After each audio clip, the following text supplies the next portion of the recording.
All right, folks, how you doing? RussellTrueResults303.com. Check the description box for links, website, social media, other videos that might be related to this topic. Coming at you today with a strange video. You can tell by the title. You know, is the Bible against GMOs? So I was watching a video a while back, and it was something like the 20 sins or something that you're committing that you didn't even know you were, or the 20 strange passages of the Bible. And then, of course, it just came up with some, because there's some weird stuff that's in the Bible sometimes, right? Especially in the Old Testament, some of the rules and stuff. So that's why this one is about GMO. So quick recap on GMOs, the good, the bad, and the ugly. Some people will say it's good. Some people will say it's bad. You know, they're starting to combine the DNA of certain plants or certain animals into the seed so that when it grows, it can be drought tolerant, right? It can survive with less water.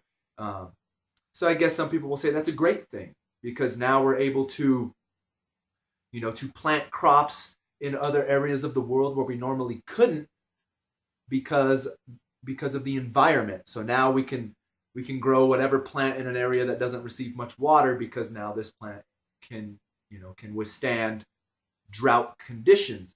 Or I think there was something crazy where they're starting to, and I could be wrong, they're starting to put the DNA of fish or something like that, or salmon, something along those lines, into crops so that they can they can handle really cold environments. So now we can grow these plants in cold environments. So now we can have this food all the time. Which again, I guess, hey, that can be kind of a good thing. I don't know. Some of the fish they say is bad because it has mercury poisoning or this type of poison, whatever. I mean, so does that mean you're kind of breeding that into it?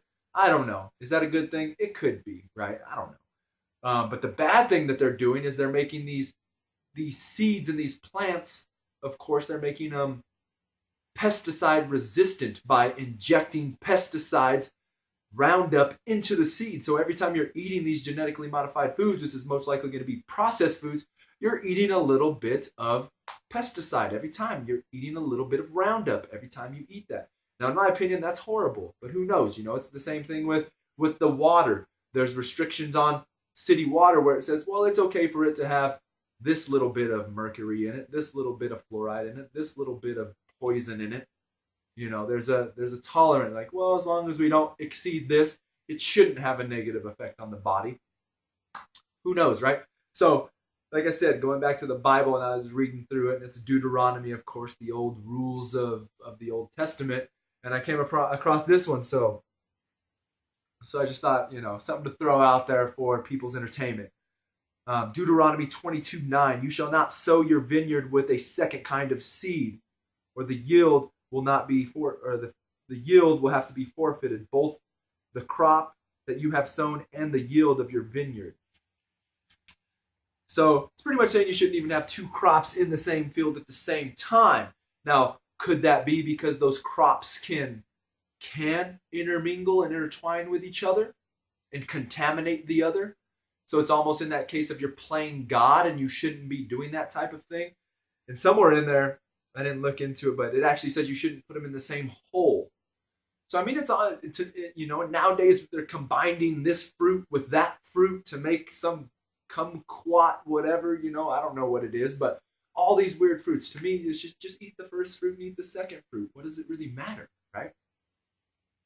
And then there, so I don't know. I thought it was funny. Like, oh, I guess we can kind of take that reach like they always try to do with the Bible and say it's against GMOs and not combining two different plants together, two different organisms together to create something different, right? So I thought that was funny. I just figured I'd throw that out there. GMO is in the Bible. We should not be doing that. We should not be genetically modifying these organisms. It's right there in the Bible. I thought you guys would get a laugh out of it.